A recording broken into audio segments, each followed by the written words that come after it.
तो हमारा next topic है साइबर लॉ। ठीक है, अभी लास्ट टॉपिक में हमने पढ़ा था साइबर क्राइम्स मींस अपराध। अब है साइबर लॉज मींस अपने कानून पढ़ने हैं साइबर लॉ के। साइबर में जितना भी आपका ये साइबर स्पेस है, ठीक है, उसमें कौन कौन से कानून आपके लागू किए गए हैं उनके बारे में हमने यहाँ पे पढ़ना है। तो cyber law is a generic term which refer to all the legal and regulatory aspects of internet and world wide web.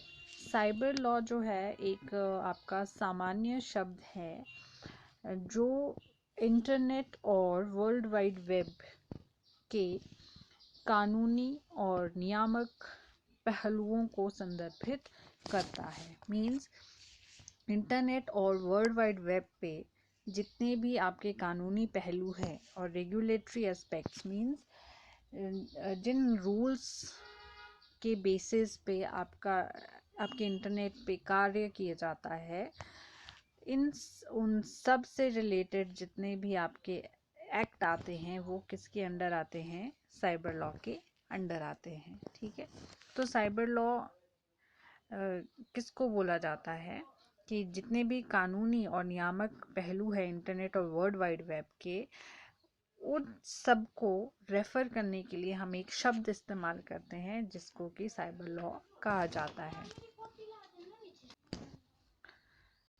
The growth of electronic commerce has propelled the need for effective regulatory mechanism which would strengthen the legal infrastructure related to electronic commerce।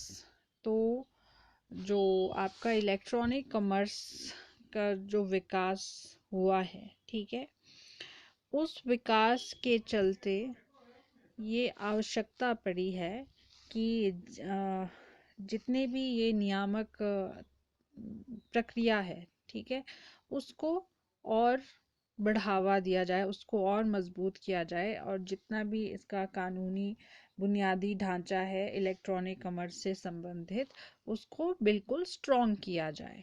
ठीक है, तो इसकी वजह से ये पूरी जितनी भी आपकी रेगुलेटरी मैकेनिज्म है उसको स्ट्रॉन्ग करने की ज़रूरत पड़ी है।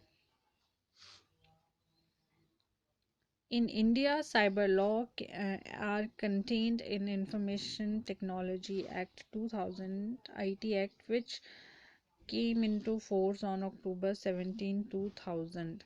तो भारत में जो आपका ये सूचना प्रौद्योगिकी अधिनियम है, जिसको कि सूचना प्रौद्योगिकी अधिनियम 2000 या फिर IT एक्ट बोला जाता है, वर्ष 2000 में 17 अक्टूबर को इसे लागू किया गया था। The main purpose of the act is to provide legal recognition to electronic commerce and facilitate filing of electronic records with government.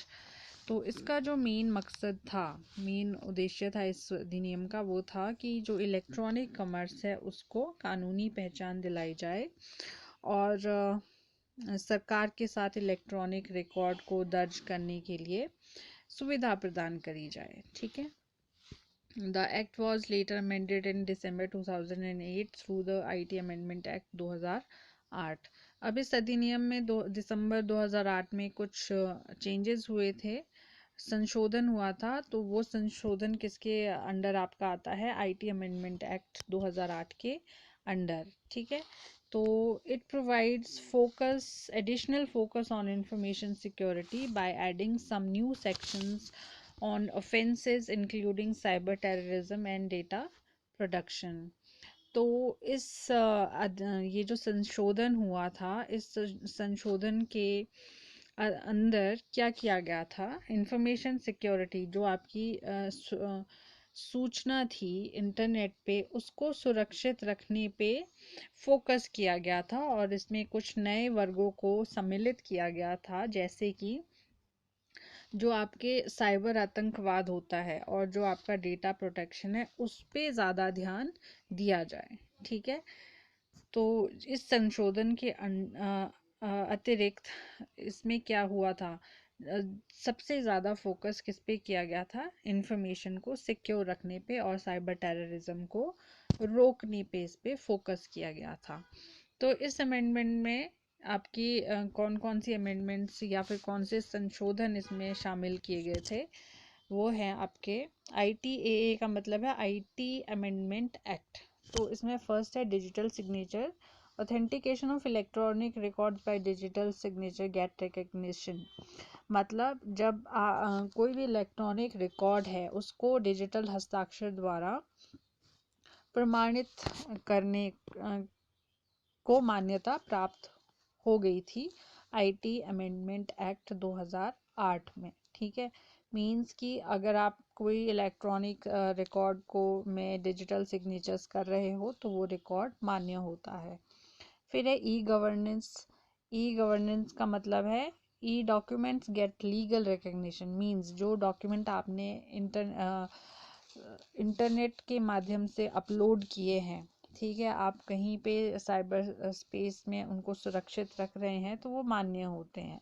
Document required as per law by the government में be supplied in the electronic forms. तो ऐसे दस्तावेज जो आपने electronically save किए हुए हैं और सरकार द्वारा मांगे जाते हैं, तो कानूनी हिसाब से वो जो डॉक्यूमेंट्स इलेक्ट्रॉनिक फॉर्म में है वो डॉक्यूमेंट मान्य होते हैं। नेक्स्ट है पेनल्टीज। अब इस एक्ट के अंदर कुछ पेनल्टीज भी संशोधित की गई है। तो मैक्सिमम पेनल्टी मतलब कि जो दंड इसमें डिसाइड किया गया है कि अगर आप के कंप्यूटर को कोई हार्म पहुंचाता है या फिर नुकसान पहुंचाता है, आपके पूरे कंप्यूटर सिस्टम को डिस्ट्रॉय करता है, तो उसे कम से कम 1 करोड़ रुपए तक का फाइन देना पड़ सकता है। तो ये सारे आपके IT साइबर लॉ में इंक्लूडेड है। ठीक है, तो ये है साइबर लॉ जिसके अंडर आपकी जितनी भी इंटरनेट पे एक्टिविटीज़ होती है वो इन्हीं लॉज को ध्यान में रख के की जाती है। ठीक है, इन लॉज का क्या जो है मेन फोकस आपकी डेटा सिक्योरिटी पे रहता है, ताकि आपकी जो डेटा इंटरनेट पे अवेलेबल है वो सुरक्षित रह सके और साइबर क्राइम को रोका जा सके, साइबर टेररिज्म को रोका जा सके। तो मेन मकसद जब ये साइबर लॉज बने थे, इनका मेन मकसद था कि इलेक्ट्रॉनिक कॉमर्स को ज़्यादा स्ट्रॉन्ग बनाया जा सके। ठीक है, इलेक्ट्रॉनिक कॉमर्स का विकास हो सके। तो मेन पर्पस इनका पहले ये था, पर बाद में धीरे धीरे इन लॉज में कुछ अमेंडमेंट, इन अधिनियमों में कुछ अमेंडमेंट या संशोधन होता गया। अब जिसके माध्यम से कुछ मेन चीज़ों पर फोकस किया गया। ठीक है, उन मेन चीज़ों में आपका था डेटा प्रोटेक्शन और साइबर टेररिज्म। ठीक है, तो ये है साइबर लॉ आपका। तो इसमें कहीं पे भी कोई आपको अभी भी डाउट रहता है तो आप क्वेश्चन करके मुझसे पूछ सकते हो।